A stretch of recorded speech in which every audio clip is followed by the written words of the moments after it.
বিসমিল্লাহির রহমানির রহিম। আজকের ভিডিওতে আমরা আসলে দেখব যে তোমাদের গ্রামার বইয়ের 399 পৃষ্ঠায় একটা আনসিন প্যাসেজ আছে। এই প্যাসেজটা তোমাদের 4th ইউনিটের সিলেবাসের সাথে ইনক্লুডেড। এই প্যাসেজটাই আজকে আমরা পড়ব এবং দেখব এবং এখানকার যে প্রশ্নগুলো আছে এগুলো উত্তর করার চেষ্টা করব। প্রথম থেকে আমরা একটু প্যাসেজটা ভালো করে দেখো। There lived a shepherd boy in a rural area. হ্যাঁ, এক গ্রাম্য এলাকায় এক মেষপালক বাস করতো বা থাকতো। He kept a flock of sheep near a forest. সে একটা বনের ধারে এক পাল মেষ চড়াতো। In the forest there lived a wolf. ওই বনে একটা নেকড়ে থাকতো। At times the wolf would come out and kill lambs and farmers. মাঝে মাঝে এই নেকড়ে বেরিয়ে আসতো এবং মেষ শাবক বা তোমার এই মেষের যে বাচ্চাগুলো আছে এগুলোকে মেষ শাবক বলে, হ্যাঁ ল্যাম্পস বলে। মেষ শাবক এবং কৃষকদের মেরে ফেলতো, বেরোতো আর এরকম মেরে ফেলতো। তো the shepherd boy had a bad habit of telling lies. এই মেষপালকের মিথ্যা বলার একটা খারাপ অভ্যাস ছিল। He use to make a fun with villagers shouting wolf wolf help.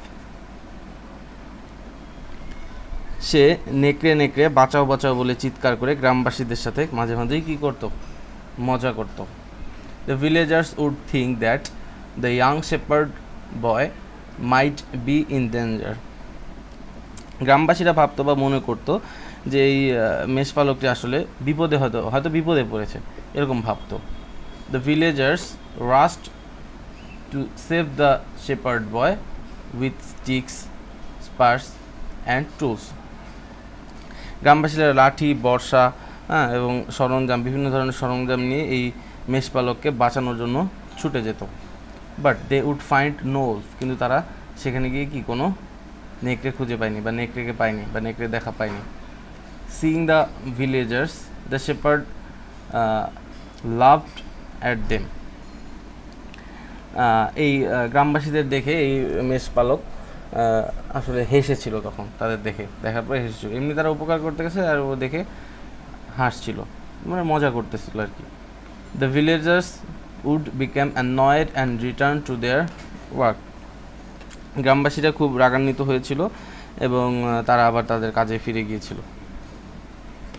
The liar shepherd frequently made the same fun. এই মিথ্যুক মেষপালকটি প্রায়ই এরকম তামাশা করতো, এরকম মজা করতো। The villagers would come forward to protect the boy and return home being annoyed. গ্রামবাসীরা বালকটিকে বাঁচানোর জন্য এগিয়ে আসতো আর বারবার বিরক্ত হয়ে কি এরকম ফিরে যেত। আচ্ছা, but one day a wolf really came. কিন্তু একদিন একটা নেকড়ে সত্যি সত্যিই এলো। The shepherd boy shouted to his highest voice.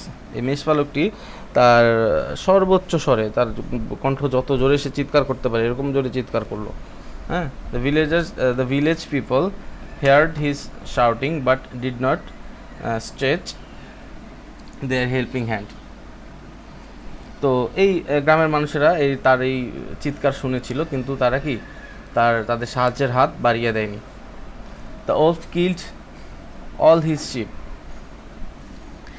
এই নেকড়েটি তার যত তোমার মেষ ছিল সবগুলোকেই মেরে ফেলেছিল। The boy cried loudly and asked for help. বালকটি অনেক চিৎকার করে কেঁদেছিল বা চিৎকার করেছিল এবং সাহায্য চাইছিল। But nobody advanced because they thought he was making fun. কিন্তু কেউই আগে আসেনি বা এগিয়ে আসেনি, কারণ কি প্রত্যেকে ভেবেছিল যে সে মজা করতেছিল বা তারা ভেবেছিল যে সে মজা করছে। The wolf killed the shepherd too. এই নেকড়েটি এই মেষপালককেও খুন করেছিল বা মেরে ফেলেছিল। The poor unfortunate shepherd lost his life for telling lies. এই হতভাগ্য মেষপালকটি মিথ্যা বলার কারণে তার প্রাণ হারিয়েছিল। আচ্ছা, এবার আমরা দেখবো এখান থেকে কি কি কোশ্চেন আছে। প্রথমে আছে 5 number item, filling the blanks. দেখো প্রথমটা, the boy lived in a dash area. কী হবে? Rural area. গ্রাম্য, রুরাল গ্রাম্য, আর ভিলেজ হচ্ছে গ্রাম, আর রুরাল হচ্ছে গ্রাম্য, তাহলে এটা কী হবে? Rural area. হ্যাঁ, the villagers did not came to rescue the dash when needed. Did not কী হবে? Did not rescue the boy when needed, প্রয়োজনের সময় এই বালকটিকে তারা সাহায্য করতে আসেনি। তো সি নাম্বারটা দেখো, the result of telling lie was dash, the result of telling lie was miserable, করুন।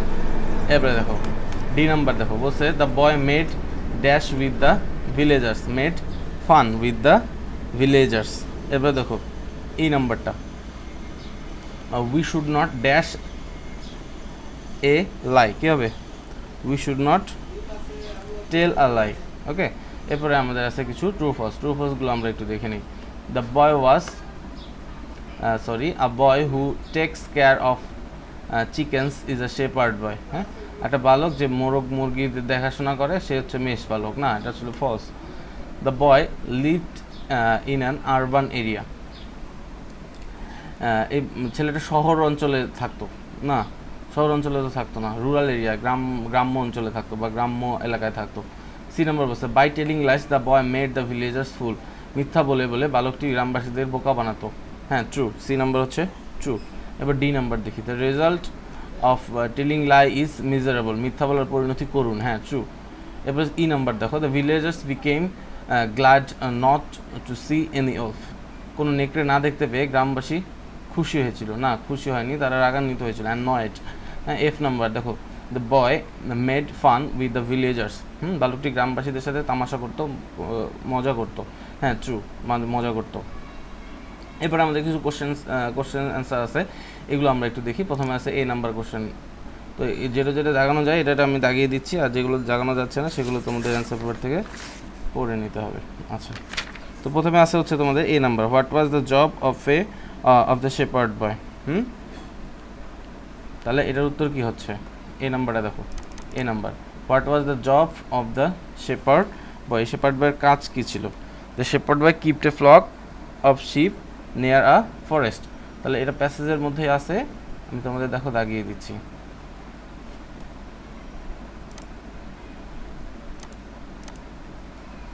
এই যে এখান থেকে আমরা লিখবো এই হি, দেখছো, he kept a flock of sheep near a forest.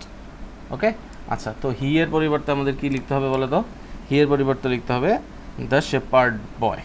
ঠিক আছে, হি এর পরিবর্তে লিখবো the shepherd boy kept a flock of sheep near a forest. এটা হচ্ছে কি আমাদের এ নাম্বার প্রশ্নের উত্তর। এরপর বি নাম্বারটা দেখি, বি নাম্বার প্রশ্নে আমাদের কি বলেছে? বি নাম্বার প্রশ্নে বলেছে যে এই যে বি বলছে where did the boy live, তাহলে কি the boy lived in a rural area. এই যে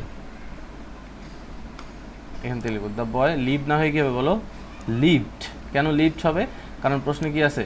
ডিড আছে। প্রশ্ন যদি ডিড থাকে তাহলে ভার্বের কোন ফর্ম হয়?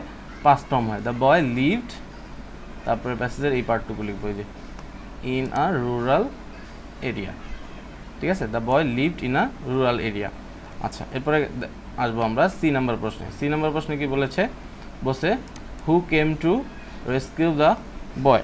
তাহলে হু এর পরিবর্তে হবে জাস্ট কি দ্য ভিলেজার্স, হু এর পরিবর্তে হবে the villagers. The villagers came to rescue the boy. ঠিক আছে, the villagers came to rescue the boy. Okay, আচ্ছা, এরপরে ডি নাম্বার প্রশ্ন, এটা একদম সহজ। Why didn't the villagers came to help the boy when the wolf really came. সত্যি সত্যি যখন নেকড়ে এসেছিল তখন গ্রামবাসীরা আসলে ছেলেটিকে কেন সাহায্য করতে আসেনি?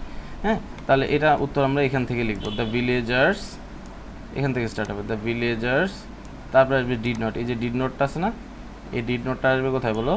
ডিড নোটটা আসবে এই ভিলেজার্সের পরে, এই জায়গাটায়, জাস্ট এই জায়গাটায়। ঠিক আছে, তাহলে দ্য ভিলেজার্স ডিড নট। ঠিক আছে, আমি আবার বলছি দ্য ভিলেজার্স ডিড নট, তারপরে come to help the boy when the wolf really came, তারপরে হবে বিকজ। কি লিখবো? বিকজ। এখানে লিখবো বিকজ। ঠিক আছে, বিকজ লিখবো। বিকজ লেখার পরে তোমাদের প্যাসেজের একটা লাইন লিখতে হবে। বিকজ লেখার পরে প্যাসেজের কোন লাইনটা লিখবো আমরা?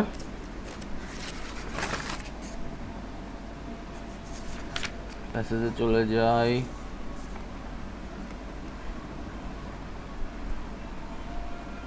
Because they thought he was making fun। ঠিক আছে, এই যে they thought he was making fun. ঠিক আছে, they thought he was making fun. বুঝতে পেরেছো? আচ্ছা, তাহলে ডি নাম্বার প্রশ্নটা আমি আবার পড়ছি। The villagers did not come to help the boy when the wolf really came because লেখার পরে এই যে they thought he was making fun. Clear? আচ্ছা, এরপর আমরা দেখবো হচ্ছে এই নাম্বার প্রশ্ন। তো mention 3 things that led the destruction death of the shepherd।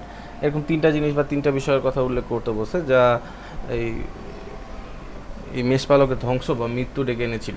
হ্যাঁ, এটা আসলে আমাদের অ্যান্সার পেপার থেকে পড়তে হবে। ই নাম্বার পড়বো হচ্ছে আমরা এপি থেকে, ই নাম্বার পড়বো এপি থেকে আমরা এটা মুখস্থ করে ফেলবো। এরপর এফ নাম্বার দেখো, why did the boy lost his life. প্যাসেজের একদম লাস্ট যে লাইনটা আছে এই লাইনটা লিখে দিলেই হয়ে যাবে। ঠিক আছে, the poor unfortunate shepherd lost his life for telling lines. এখান থেকে the poor unfortunate shepherd lost his life for telling lines. Clear? এটা হচ্ছে গিয়ে আমাদের এফ নাম্বার প্রশ্নের উত্তর। এরপর আমাদের একটা লেটার দিয়েছে। তো তোমরা এর আগের যে আমি তোমাদের আনসিন প্যাসেজটা করেছিলাম, আর এই প্যাসেজটা সেম একই ধরনের লেটার লিখতে বলেছে suppose your younger brother always tells a lie, you need to make him understand about the fact that telling a lie is a great sin. Now write a letter to him advising him not to tell a lie. ঠিক আছে, মনে করো তোমার ছোটো ভাই সবসময় মিথ্যা কথা বলে, তাকে বোঝানো দরকার যে মিথ্যা কথা বলা আসলে কি ইজ আ গ্রেট সিন, একটা মহাপাপ। হ্যাঁ, এখন মিথ্যা না বলার উপদেশ দিয়ে তাকে একটা চিঠি লিখতে। তো এর আগের চিঠিটাও মিথ্যা না বলা সম্পর্কেই ছিল। তো এটা চিঠিটা আসলে আমরা কিভাবে লিখব? তো চিঠিটা লিখব, যেহেতু এটাও একটা উপদেশ মিথ্যা না বলার জন্য, তো সেম আগের যে শর্ট কম্পোজিশন, আগের যে লেটারটা আমরা যেভাবে যে প্যাটার্নে লিখেছি, এই লেটারটাও সেম একই প্যাটার্নে আমাদের লিখতে হবে। তো প্যাটার্নটা আমি আবার তোমাদের দেখাচ্ছি।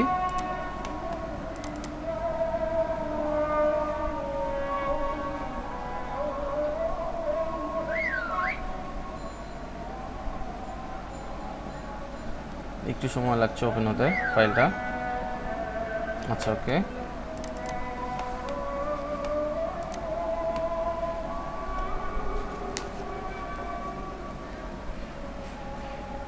এটা ছিল আমাদের মডেল 24 এর হচ্ছে লেটার। ঠিক আছে, দেয়ার ওয়াজ এ কাউ বয়, যেটা আমরা এর আগের ক্লাসে করেছিলাম। ঠিক আছে, জাস্ট এইভাবেই আমরা এই লেটারটাও লিখব, মডেল 25 এর লেটার। এটা আমি আজকে আর তোমাদের আপলোড করে দিচ্ছি, তোমরা এটা দেখে দেখে করতে পারবে। ঠিক আছে, আচ্ছা। তো এখানে তোমার ছোটো ভাইয়ের নাম লিখতে হবে নিবিড়। এখানে কি আসলে নিবিড়ের নাম দেওয়া আছে? না, কোনো নাম দেয়া নেই। তুমি তোমার ইচ্ছা মতো নাম দিতে পারবে, অসুবিধা নাই। আর যদি নাম উল্লেখ করা থাকে দেন তোমাকে নাম দিতে হবে। তো জাস্ট এভাবে লিখবে, এভাবে প্রথমে ডেটটা লিখবে, তারপরে ঠিকানা লিখবে, যে ঠিকানা থেকে তুমি চিঠিটা লিখছো। তারপরে যে কি, hope you are well, I am also well, by the mercy of Allah. হ্যাঁ, today I am telling to you a story which presents a good lesson for us. তারপরে যে টেক্সটের দাগানো অংশ, এখন টেক্সট থেকে কোন অংশ দাগায় দিলেন স্যার? টেক্সট থেকে কোন অংশ পড়বো বা টেক্সটের কোন অংশ আমাদের লিখতে হবে, এটা আমি কিছুক্ষণের মধ্যেই তোমাদের দাগায় দিচ্ছি এখনই। আচ্ছা, তোমরা প্যাটার্নটাকে দেখে নাও, প্যাটার্নটা বুঝে থাকলে তারপরে এই লেটার গল্পটা এই পর্যন্ত লিখবো, যে পার্টটা আমি দাগায় দিব, দেওয়ার পর তারপরে লিখবা, ফুল স্টপ দিয়ে লিখবা so we should never tell a lie. তারপরে লিখবা no more today, take care. ঠিক আছে, your loving brother Yusuf. Okay, তারপর স্টাম্প লিখবা তোমাদের ইয়া মতো, সুবিধা মতো। আচ্ছা, এই হচ্ছে গেল আমাদের লেটার। এখন দাগানো অংশ কোনটা স্যার? তো দাগানো অংশটা আমি তোমাদের এখনই করে দিচ্ছি।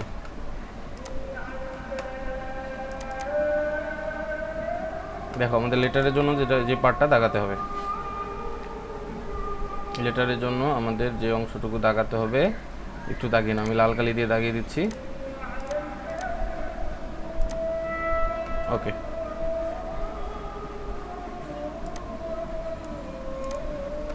দেখো। তো প্রথম যে লাইনটা আছে এই লাইনটা পুরোটাই আমাদের লিখতে হবে। দেয়ার লিভড আ শেপার্ড বয়, এখান থেকে দেয়ার লিভড আ শেপার্ড বয় থেকে শুরু করে একদম যে ফরেস্ট পর্যন্ত লিখতে হবে। ঠিক আছে, আচ্ছা। দেন লিখতে হবে যে হি ইউজড, এখান থেকে শুরু হবে, হি ইউজ টু মেক, এখান থেকে শুরু হবে, এটা চলতে থাকবে হচ্ছে ওলফ পর্যন্ত। ওলফ কই আছে? এই যে এই ওলফ পর্যন্ত। ঠিক আছে, এই পার্টটুকু লিখতে হবে। প্রথমে এই অংশটুকু লিখবো, তারপরে এই যে এই দাগানো অংশের ভিতরে যে পার্টটুকু এটা লিখবো, তারপর লিখতে হবে দ্য লয়ার শেপার্ড, এই যে এখান থেকে the lawyer shepherd frequently made the same fun, এই সেম ফান পর্যন্ত লিখবো। তারপরে নিচে এই যে বাট রিয়েলি কেম পর্যন্ত। তারপরে এখান থেকে শুরু হবে আবার দ্য ভিলেজ পিপল হেয়ার্ড, এখান থেকে শুরু করে হ্যান্ড পর্যন্ত। ওকে, আচ্ছা, এরপরে হ্যান্ড পর্যন্ত না, এটা আসলে এই পর্যন্ত, এই যে শিপ পর্যন্ত, ঠিক আছে। তারপরে একদম লাস্ট এই যে এই পার্ট থেকে the wolf kill the shepherd too, ঠিক আছে। তাহলে এইটা হচ্ছে আমাদের এই দাগানো পার্টটা আমাদের লেটারে ওই যে টেক্সট থেকে দাগানো অংশের মাঝখানে লিখতে হবে। এখন কথা হচ্ছে স্যার পুরোটা যদি লেখা সম্ভব না হয়, তো যতটুকু লেখা সম্ভব মাঝখান থেকে 1-2 লাইন তোমার ইচ্ছা মতো কমাই দিতে পারো, মিনিমাইজ করতে পারো, ঠিক আছে। তবে পুরোটা লিখতে পারলে ভালো আর কি। ওকে, আচ্ছা, তো থ্যাংক ইউ।